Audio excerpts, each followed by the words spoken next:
movimentadas ruas da cidade do México, pessoas correm para se salvar.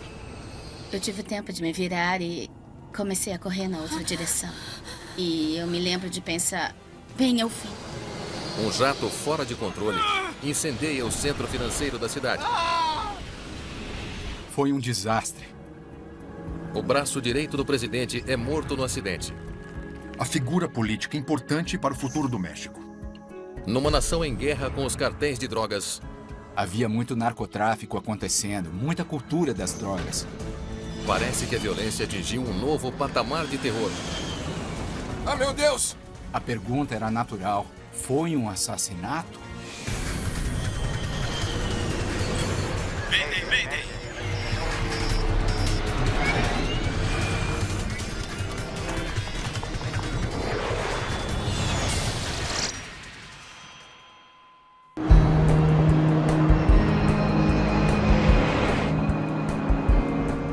De novembro de 2008.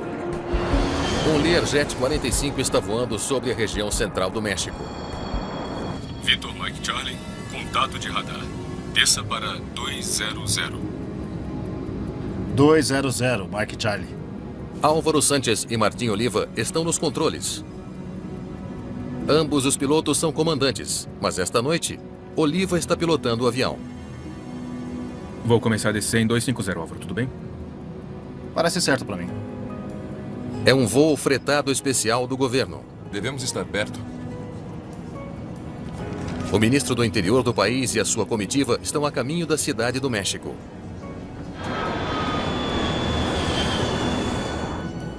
Temos alguns minutos. Mostre-me o relatório. Juan Camilo Mourinho tem apenas 37 anos e já é uma estrela em ascensão na cena política mexicana. Qualquer um que chega a secretário interior se torna uma figura muito importante na política mexicana.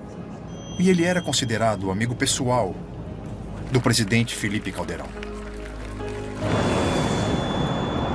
Os políticos estão voltando para a capital depois de um dia de negociações destinadas a combater a altíssima taxa de crimes violentos na nação. 2008 foi um ano chave em termos de violência relacionadas às drogas no México. Um ano de grande escalada. E vimos um momento em que as pessoas começaram a ficar muito preocupadas sobre até onde isso podia ir. O governo mexicano fretou um Learjet 45 para o voo. É uma aeronave de alto desempenho que também é econômica para voar. Vitor Mike Charlie, desça para 1.500 pés, altímetro 3024. 5.000 com 3024, Mike Charlie. Quando a Bombardier projetou esse avião, foi projetado a partir do zero e tornou muito mais eficiente. É mais seguro e fácil de voar. É muito mais fácil de usar, por assim dizer. 1.000 pés até nivelarmos. Obrigado, Álvaro. À medida que o Learjet se aproxima dos arredores da cidade do México, os pilotos se preparam para pousar. Luzes de aterrissagem. Pronto. Confere. Os pilotos podem ver a aeronave à frente deles na rota de aproximação. Olhe. Estão todos alinhados à nossa frente. Bem a tempo da hora do rush. Se você já olhou para o céu da perspectiva de aproximação de um aeroporto, você vê que se parece com uma corda de Natal. Cada luz é um avião alinhado um após o outro, fazendo uma aproximação constante e ordenada. É um aeroporto internacional movimentado. É o principal aeroporto da cidade do México, que é uma cidade enorme. Então tem o tráfego do mundo todo chegando lá. Vitor Mike Charlie, reduz a velocidade para 180 nós. Reduza para 180, Mike Charlie. O controlador de tráfego aéreo pede aos pilotos do Learjet que desacelerem para manter a sua posição na fila de pouso. A aproximação na cidade do México requer uma curva que é maior do que 90 graus. As coisas acontecem rápido. A torre fica dizendo para você fazer essa curva, manter certa velocidade, diminuir essa velocidade. Devo levantar o nariz? Não, deixa. Deixa por enquanto. Esta noite, Álvaro Sanches está servindo como uma espécie de mentor. Mas estamos para nivelar, não é? Sim. Ele é mais experiente no Learjet do que o comandante Oliva. Pronto, velocidade estabilizada. Ok. Essa é uma das etapas mais movimentadas e mais críticas de qualquer voo. Baixar os flaps. Sanchez baixa os flaps para reduzir ainda mais a velocidade deles. Nessa hora, a torre faz o sequenciamento e basicamente diz a você aonde ir, a qual velocidade, o quanto deve subir ou descer, a fim de sequenciar o tráfego chegando ao aeroporto. Me dê 8.800, por favor. 8.800. A cerca de 9 quilômetros do aeroporto, bem no coração da cidade do México. Abaixo deles, a cidade do México é uma metrópole de 20 milhões de pessoas e tem o pior tráfego no mundo. Um mar de carros enche o centro da cidade.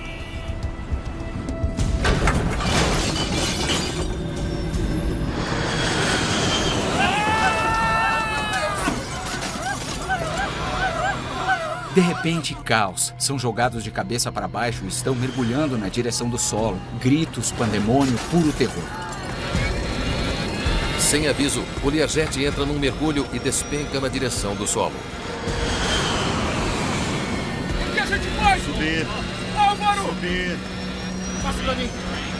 Passe pra mim! O comandante Álvaro pede o controle do avião. É seu, Álvaro! Ele puxa o manche para trás, tentando tirar o avião do mergulho.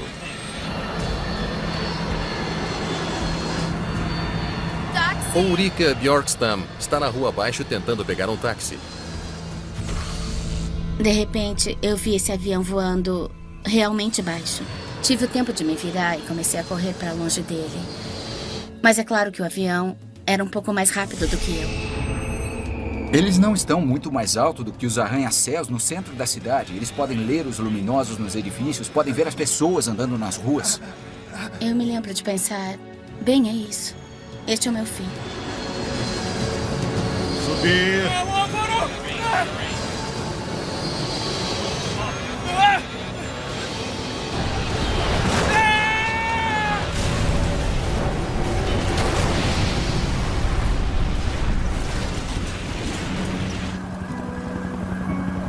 O Learjet Victor Mike Charlie devastou o distrito financeiro da cidade do México. Foi um desastre. Testemunhas disseram que as chamas chegaram mais alto do que os prédios em volta. Nenhuma das 9 pessoas a bordo sobreviveu. O acidente também matou 7 pessoas em solo e feriu dezenas de outras. Ulrika Bjorkstam perdeu os sentidos com a explosão e foi queimada pelas chamas. Eu estava muito queimada. E foi quase como se eu ouvisse uma voz na minha cabeça. Eu tive esse único pensamento que era: eu preciso me levantar agora ou nunca vou me levantar. Eu só me lembro de um monte de explosões, carros explodindo.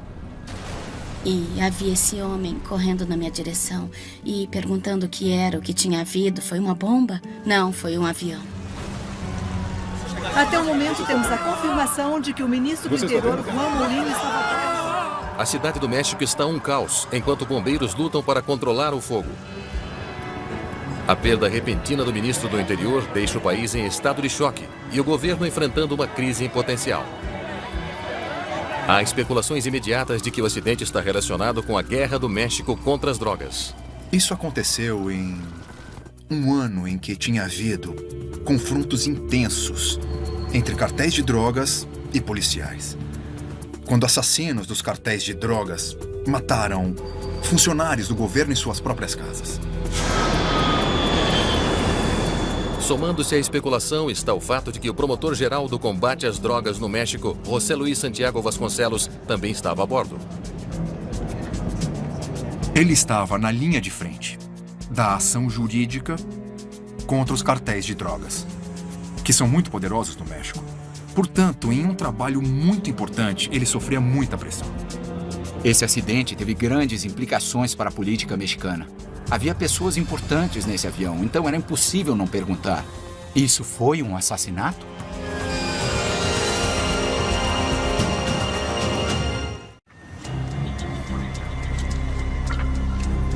Na manhã após um Learjet fretado pelo governo ter caído no coração da cidade do México, investigadores começam o seu trabalho naquilo que pode muito bem ser a cena de um crime. Um dos políticos de alto escalão a bordo, José Luís Santiago Vasconcelos, já havia sido alvo no passado. Ele havia dito que houve ameaças contra ele. E foi descoberto um complô para tentar matá-lo. Os cartéis finalmente conseguiram?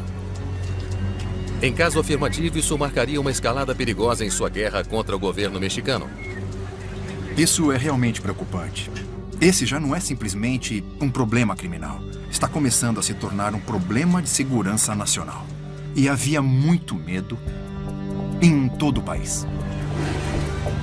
Desesperado para aplacar a ansiedade pública, o México pede ajuda aos Estados Unidos. Eles chamam o FBI e o Comitê Nacional de Segurança dos Transportes. Joe Sidor, do comitê, sabe que essa é uma tarefa como nenhuma outra. Assim que soubemos que havia, diríamos, o equivalente do vice-presidente mexicano a bordo, eu sabia que seria uma investigação política e que exigiria política, uma série de habilidades interpessoais e ainda mais do que apenas o lado técnico das coisas. Joe Sidor, NTSB. Em meio ao caos do local do acidente, a primeira tarefa de Sidor é tentar identificar todos os destroços da aeronave. Se tiverem certeza absoluta que é uma peça do avião, vai ali. Ok? Todo o resto eu quero ali. É uma tarefa monumental. Com tantos danos a edifícios, carros e a própria cidade, isolar os destroços do Learjet é quase impossível. Esse avião se chocou contra o tráfego da hora do rush no meio de uma das maiores e mais movimentadas cidades do mundo. Destroços por toda parte. É um carro? É um avião? Quem sabe? Eram muitos fragmentos. Os investigadores fazem uma descoberta fortuita. Eles recuperam o gravador de dados de voo do avião. Se ele sobreviveu ao fogo, poderia conter pistas cruciais sobre o que deu errado. Podemos coletar muita informação a partir das gravações do controle de tráfego aéreo, do impacto de radares, mas para obter informações mais específicas, nós realmente queríamos que o gravador de dados de voo nos dissesse como foi o voo da aeronave. Já foi, só falta um, tá bem? Tem que estar nas proximidades, vamos continuar procurando. Mas a segunda caixa preta, o gravador de voz do cockpit, ainda está desaparecido. Os investigadores precisam encontrá-lo e rápido. Confrontado com a morte suspeita de 2 membros-chave do governo, o próprio presidente Felipe Calderón está acompanhando cada movimento deles. De fato, eu informei o presidente do México, o presidente Calderón, pelo menos 3 ou 4 vezes. Eu estava tratando com o ajudante dele, o seu assistente pessoal, diariamente. E talvez fosse de hora em hora. Uma das coisas que ele queria provar era que não foi obra dos cartéis ou um assassinato político. O presidente Felipe Calderón estava muito dedicado a esse caso. Assim, a pressão sobre os investigadores, trabalhando no caso, era absolutamente imensa. Eles tinham que conseguir respostas. E tinham de conseguir logo. Os investigadores intensificam a busca pelo gravador de voz desaparecido. Vejam isso aqui, é o que estamos procurando. Mas tenham em mente que pode já não ser mais laranja. Com um fogo assim, ele pode ter ficado preto. Muito bem, vamos lá, espalhe-se. Nós distribuímos fotos para que todos soubessem como era e tivemos de dizer a eles que nas fotos era de cor laranja, mas que poderia estar marrom ou até preto e também amassado. Enquanto os investigadores de aeronaves vasculham os destroços, o FBI inicia testes para procurar resíduos de explosivos. Evidência de que uma bomba derrubou o avião. Negativo, positivo. Mas com tantos destroços para testar, obter uma resposta definitiva não será fácil. Uma busca intensiva pelo gravador de voz do cockpit não rende nada. Até que um pedaço ignorado de escombro enegrecido chama de repente a atenção de um investigador. Foi interessante porque tínhamos andado sobre o gravador o tempo todo em que estávamos na cena. Mas já estava enegrecido pelo fogo e estava de lado. Acredito que nós não identificamos inicialmente. Tudo bem, vamos ver o que temos aqui.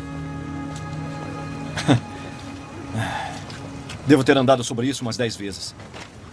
Investigadores mexicanos vão acompanhar as caixas até Washington, D.C., onde especialistas do NTSB farão o melhor possível para recuperar os dados cruciais. Eles não têm laboratórios para gravadores no país, como nós temos aqui no NTSB. E assim eles estavam cientes do fato de que, assim que o encontrassem, era evidente que eles viriam para Washington, D.C.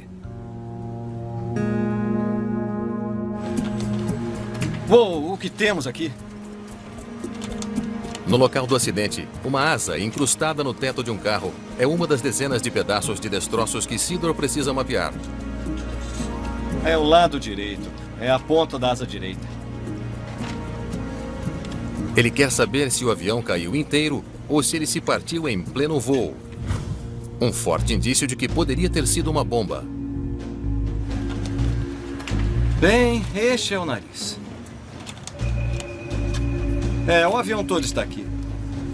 Não tem jeito dele ter explodido no ar. Então, tínhamos a ponta da asa esquerda, os estabilizadores horizontais da esquerda e da direita e o estabilizador vertical.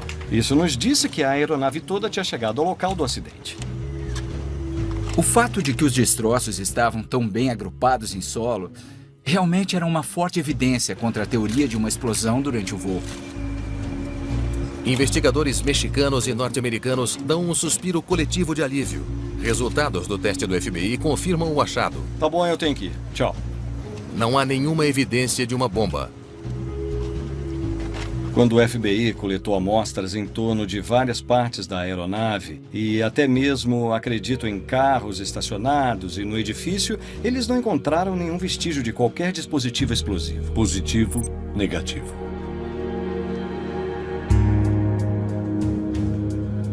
Mas a forma como os destroços foram encontrados oferece um detalhe intrigante de como o avião caiu. Parece que o avião estava indo para o oeste quando atingiu o solo. Voando para longe do aeroporto, para lá. Por que eles estavam voando para o lado errado? Nós sabíamos que estava vindo para a cidade do México e a primeira coisa que percebemos foi que o avião, quando atingiu o solo, estava se afastando do aeroporto. Local da queda, Cidade do México, aeroporto. O Learjet caiu no coração da Cidade do México, no pico da hora do rush. Os investigadores esperam encontrar alguém que viu algo que poderia explicar a estranha trajetória de voo. Então você não viu o avião no ar? Mas eles estão sem sorte. Testemunhas só conseguem descrever o momento do impacto e as consequências aterrorizantes. Ninguém sabia o que tinha acontecido e o que foi que explodiu, porque houve várias explosões, eu acho. Talvez 2 do avião e depois, é claro, todos os carros. Foi uma situação muito caótica, muito pânico na mente das pessoas. O que está acontecendo? Ninguém sabe dizer aos investigadores como o avião estava voando antes de repente, mudar de direção e cair. Como dizemos entre os investigadores, o acidente não aconteceu aqui. Este foi o resultado. O impacto com o solo foi o resultado do acidente, que ocorreu em altitude. E por causa disso, nós realmente não tínhamos nenhuma testemunha dessa parte do voo. É um revés decepcionante para os investigadores. E que só aumenta a pressão para explicar o misterioso acidente na capital mexicana.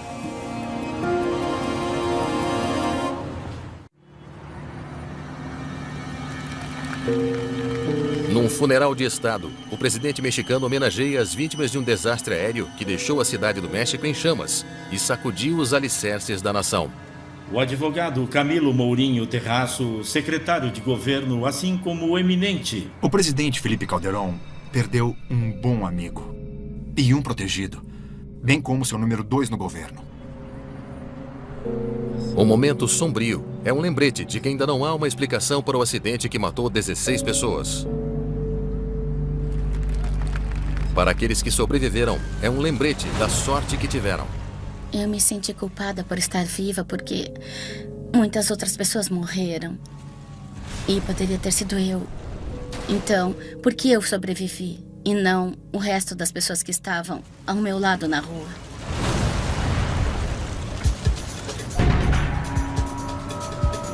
No laboratório do NTSB em Washington, D.C., todos os olhos estão no gravador de dados de voo, ou FDR, do avião.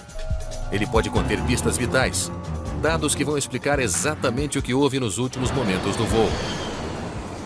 Gravadores de dado de voo podem armazenar vários milhares de fluxos de dados a qualquer momento. Isso inclui desde acionamento de controles, superfícies de controle, velocidade, temperatura, pressão, praticamente tudo que um investigador ia querer analisar.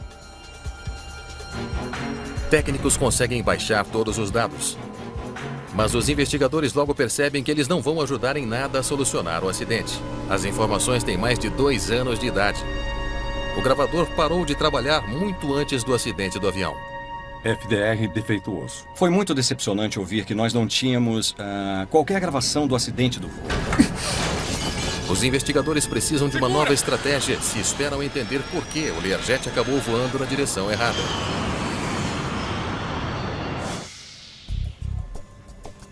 Eles se voltam para câmeras de segurança montadas dentro e ao redor do distrito financeiro da Cidade do México. Uma das vantagens de um ambiente urbano para os investigadores é que tem um monte de câmeras ao redor. Uma dessas câmeras deve ter estado apontada na direção certa.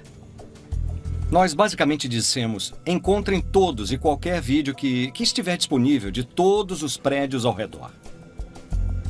É um tiro no escuro, mas há uma chance de uma câmera ter capturado imagens do Learjet em voo. As testemunhas e a lembrança delas são boas, mas não são exatas. O vídeo, por outro lado, é muito importante para nós, especialmente se não temos quaisquer dados do FDR. Próximo. Joe espera que seja uma boa aposta. Ele assiste ao vídeo quadro a quadro, concentrado nos segundos críticos pouco antes do acidente. Próximo. A maioria das câmeras está voltada para o solo. Próximo. Baixas demais para mostrar o avião. E aí sim, ok, lá está o flash, a aeronave batendo, e mais uma vez dizemos, esse não é o acidente, precisamos continuar procurando. Finalmente, um golpe de sorte. Olha isso. A câmera de um heliponto num prédio capturou um pequeno vislumbre do voo, pouco antes do impacto. Podemos melhorar isso? Você vê a imagem da aeronave descendo. E nós dissemos, ei, nós temos alguma coisa aqui. O vídeo revela que o avião entrou em um mergulho extremamente acentuado e inverteu o curso no meio do ar. Mas não revela o que fez o avião repentinamente mudar de direção. Então, num minuto, estão sob controle indo em direção ao aeroporto. Então, de repente, eles estão mergulhando, se afastando do aeroporto. Eu nem sei como dá para virar tão rápido. Sabíamos que estavam vindo nessa direção. Então, de repente, em seguida, a próxima coisa que se sabe foi que estavam indo nessa direção. Um avião não pode simplesmente virar em voo e ir para baixo. Então, tivemos que determinar o que realmente teria que acontecer para colocar o avião naquela posição. Os investigadores se perguntam se havia algo de errado com as superfícies de controle do avião. Eu acho que se os spoilers falhassem apenas de um lado, isso poderia virá-lo. O leme, ailerons e spoilers controlam o movimento da aeronave através do ar. Uma falha num deles pode ter feito o Learjet perder o controle. Um spoiler subindo numa asa e não na outra pode criar um momento de rolamento. Isso poderia causar uma virada. Os investigadores verificam se o mecanismo move os spoilers. Eles são operados hidraulicamente. Então havia problemas hidráulicos com a aeronave? Os spoilers estavam recolhidos. Então não foi isso. Não há sinal de qualquer anomalia. E nenhum dos spoilers do avião estava acionado no momento do impacto. Eles não poderiam ter causado o problema. Uma a uma, os investigadores examinam cuidadosamente cada superfície de controle no avião. Todas estão funcionais. Não havia evidência alguma sugerindo que houve falha mecânica da aeronave. É mais um beco sem saída. Os investigadores não estão mais perto de compreender por que um Learjet fretado pelo governo de repente saiu de curso e caiu sobre a Cidade do México. Alerta. Álvaro! O que vamos fazer, Álvaro?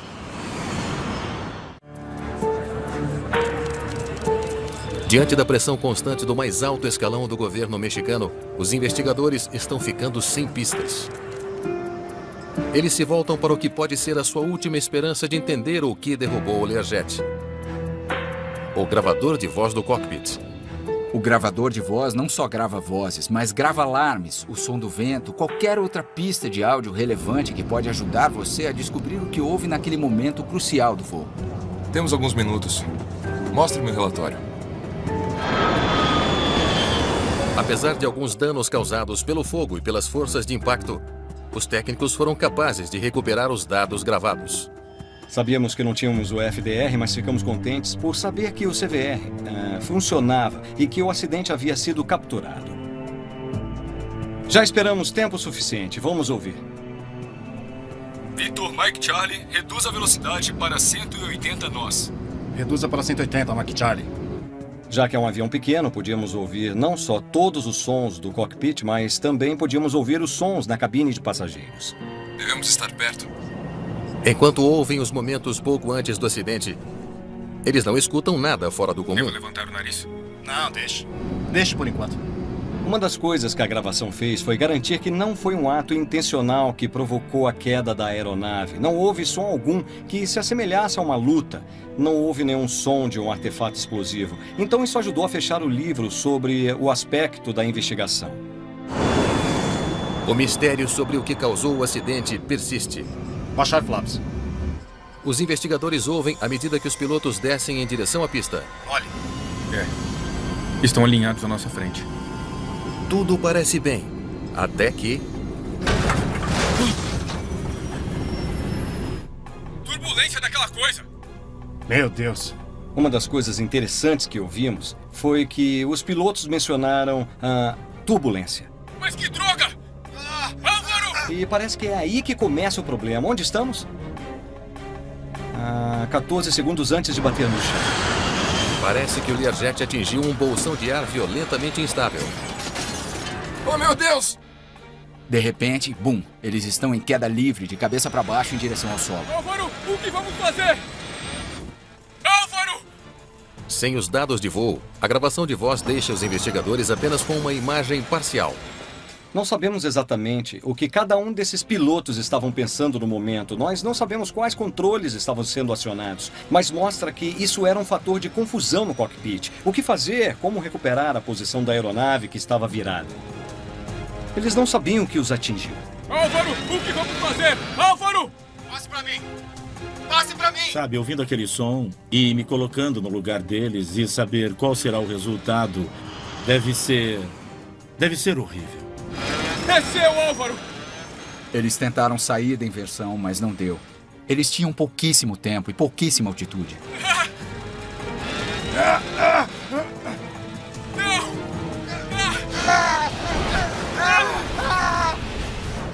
O voo estava normal na aproximação e aí houve uma perda de controle relativamente rápida. Não havia evidência alguma de falha mecânica.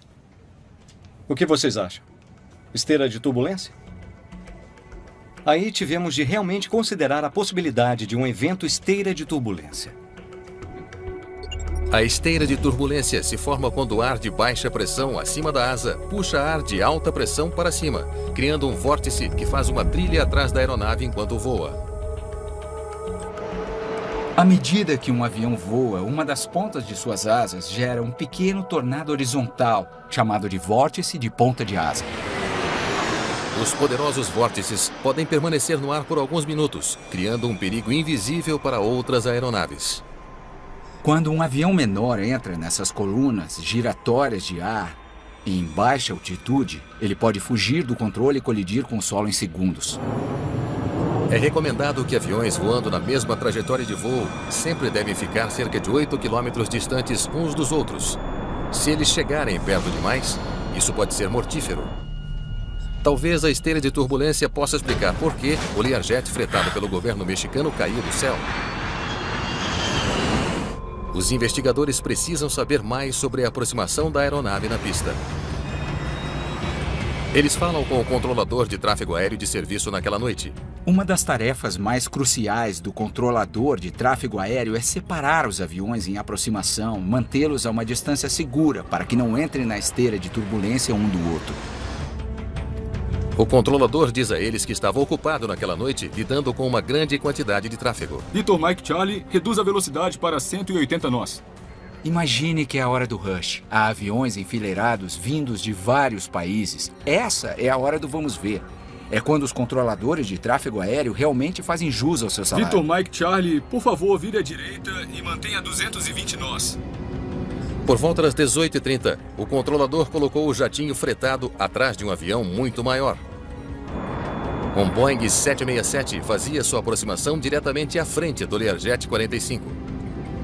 Bem a tempo da hora do rush. Mas havia um problema. O Learjet 45 não estava chegando à velocidade necessária para manter a sua posição na fila. O que um controlador faz é dizer a cada aeronave a velocidade em que deve voar, se deve acelerar, se deve desacelerar, e é muito importante que os pilotos cumpram cada uma dessas instruções a fim de manter essa separação. Vitor Mike Charlie, você está a 220 nós? O controlador teve de lembrar aos pilotos para acelerar até 220 nós quando entraram na fila de pouso. Aumentando a velocidade. Aumentando a velocidade agora. Vão, 2-6, a taxiar. Apenas alguns minutos depois, o Learjet 45 estava descendo rápido demais. Primeiro estavam indo devagar demais. Depois estavam indo rápido demais. Parece que os pilotos não estavam prestando muita atenção às instruções do controlador. Isso poderia explicar o acidente? Será que o descuido por parte dos pilotos levou a um erro fatal no cockpit? Cuidado. Mas que droga! Os investigadores precisam saber exatamente o quão perto o Learjet chegou do 767. Eles analisam dados de radar do controle de tráfego aéreo nos minutos finais antes do acidente. E fazem uma descoberta surpreendente. A separação não é a ideal, mas não deveria ter sido um problema. Parece que o Learjet nunca chegou perto o suficiente para atingir a esteira do 767. Eles chegaram perto do 767, adiante deles, mas não foi assim, estavam a menos de 1,5 km. Ainda estavam a cerca de 6,5 km de distância do 767. Então não era evidente que um encontro com uma esteira de turbulência causou esse acidente. Então tivemos de voltar e fazer muito mais trabalho, a fim de entender por que, nesse dia em especial, nesse momento em especial, a esteira de turbulência desse 767 afetou o Learjet 45. Mas que droga! A turbulência daquela coisa! Meu Deus! Álvaro, o que Evidências conflitantes levaram a investigação do acidente do Learjet 45 a um impasse surpreendente. Embora a gravação do cockpit aponte para a esteira de turbulência como a culpada, dados de radar sugerem que o jato fretado pelo governo nunca ficou perto o suficiente do avião à sua frente para a esteira de turbulência ser um problema. Para tentar resolver o conflito, os investigadores fazem algo incomum. Gravador de dados de voo não abre. Eles baixam os dados do gravador do Boeing 767 que voava à frente do Learjet. Se algo estava fazendo o 767 gerar uma esteira de turbulência maior do que a habitual, os dados de voo do avião devem revelar isso a eles. Os dados do gravador de dados do voo adiante deles, a velocidade, as configurações de flaps, dariam uma boa ideia do tipo de esteira de turbulência que esse avião produziria. Mas os dados não revelam algo inesperado. Parece que o 767 estava gerando uma quantidade normal de esteira de turbulência. Ainda falta uma peça do quebra-cabeça. Em seguida, eles analisam algumas informações adicionais sobre clima, que mudam tudo. Atualizando condições atmosféricas. Para entender os vórtices de esteira, é preciso entender o tempo, o clima naquele momento. Eles descobrem que os vórtices de esteira do 767 teriam perdurado por mais tempo do que o habitual, colocando o Learjet em perigo letal. Encontro de esteiras. A razão? Um tempo extremamente calmo. O vento não era forte o suficiente para dispersá-los. Normalmente você pensa que ar parado, céu claro e nenhum vento são ótimas condições para voar. Na verdade, o ar calmo é pior para os vórtices das pontas das asas porque o vento não as rompe e as corta em pedaços inofensivos, e o seu perigo continua potente. Tínhamos um tempo calmo.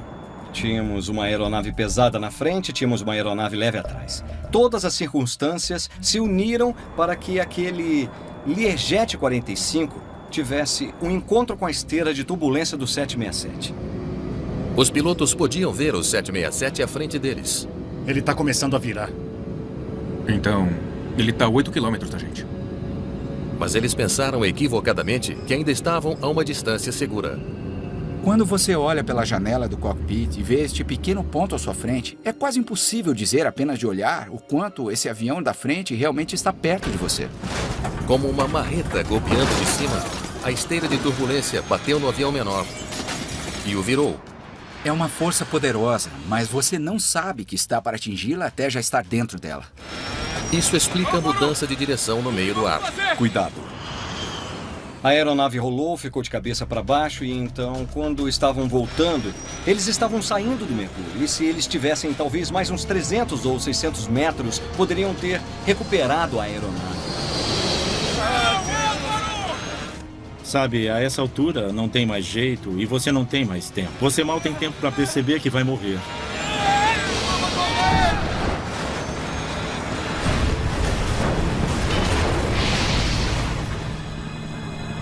Uma esteira de turbulência severa em um dia calmo agora parece ser a causa mais provável do acidente. Mas para os investigadores, algo não se encaixa. Eles se perguntam por que pilotos encarregados de conduzir altos funcionários do governo não foram mais cautelosos, especialmente tendo em conta os ventos calmos naquela noite. Uma vez que os investigadores perceberam que a causa mais provável era uma esteira de turbulência, a grande questão era como é que eles se aproximaram do avião à frente deles, chegaram perto bastante para atingir a sua esteira de turbulência. O segredo para um pouso bem-sucedido é reduzir a velocidade e a altitude do avião de uma maneira controlada. Quando você está entrando num aeroporto movimentado, no pico da hora do rush, você não tem muito espaço para erros. Você não pode errar, você tem que saber o que está fazendo. O 767 está descendo, está estável. Agora, olhem para o Lear.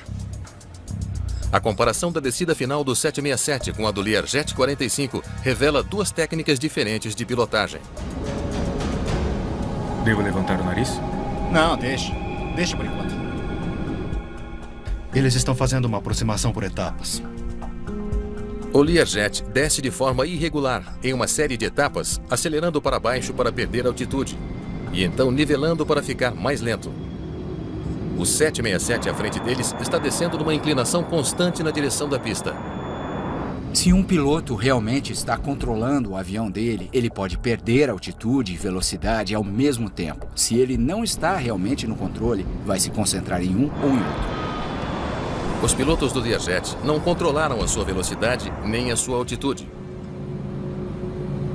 Pronto, velocidade estabilizada. Ok. Eles voaram rápido demais em direção ao avião à sua frente e desceram demais. Baixando flaps. Direto para o vórtice mortal. Se eles tivessem descido e mantido as velocidades que foram solicitadas a eles pelo controle de tráfego aéreo, então essa aproximação teria ocorrido sem problemas. Oh, meu Deus! Se você não está prestando atenção ao controle de tráfego aéreo, se você não está prestando atenção à sua velocidade, as coisas podem fugir ao seu controle muito rapidamente. O que vamos fazer, Álvaro?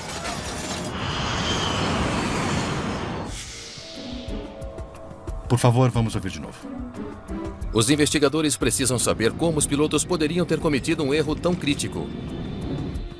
O gravador de voz lhes aponta a resposta. Vamos colocar na nave vertical por todo o caminho? Entrar 1-2000. Eles ouvem algo inquietante no início do voo. 1-2000. Ele não deixa. Ele também não indica. Tem que ser. Os pilotos não parecem saber como operar o sistema de gerenciamento de voo do Learjet. Que esquisito. É o sistema que controla a maioria das funções essenciais da aeronave. É realmente impressionante como eles parecem confusos com os controles de seu avião. Esses caras estão tentando descobrir que botão faz o quê, que controle faz o quê.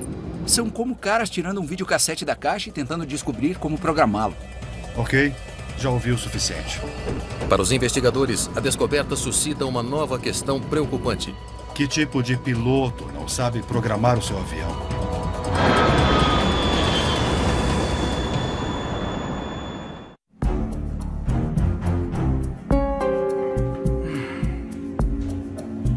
Muito bem, vamos ver o que temos sobre esses dois.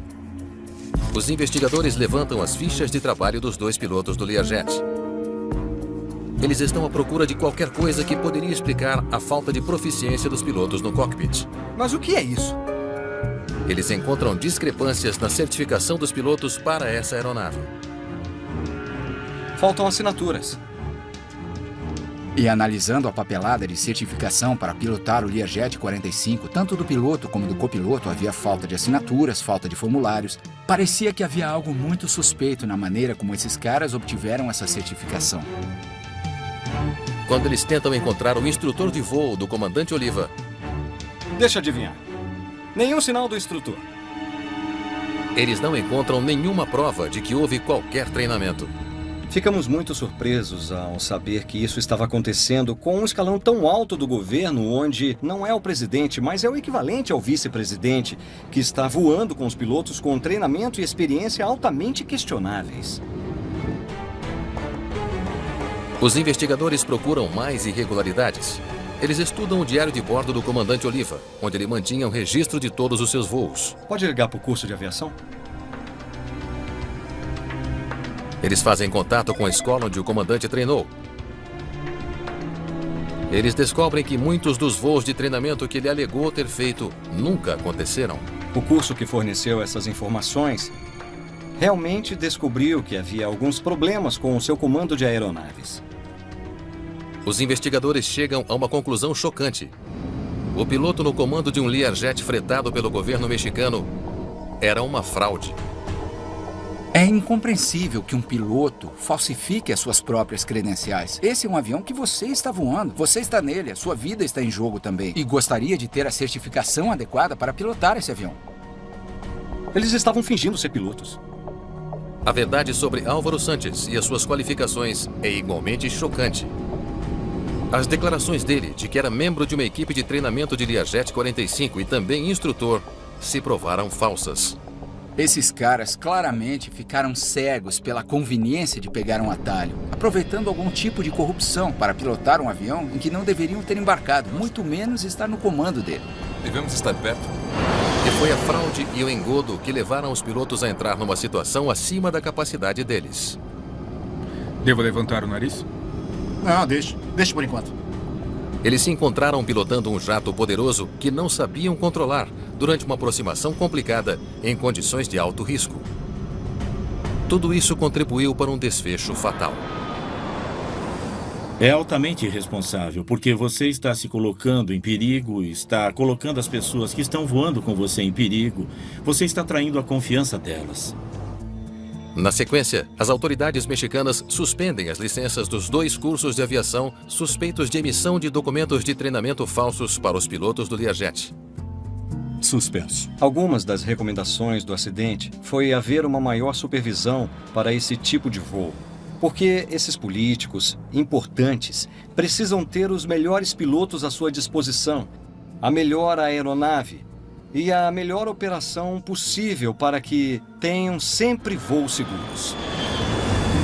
Esse emprego pode ter parecido muito atraente. Pilotar para as pessoas mais importantes do país. Isso pode ter feito com que sentissem que valia a pena. Tomar atalhos no treino e na obtenção de certificação. Mas esse foi um preço muito alto a pagar.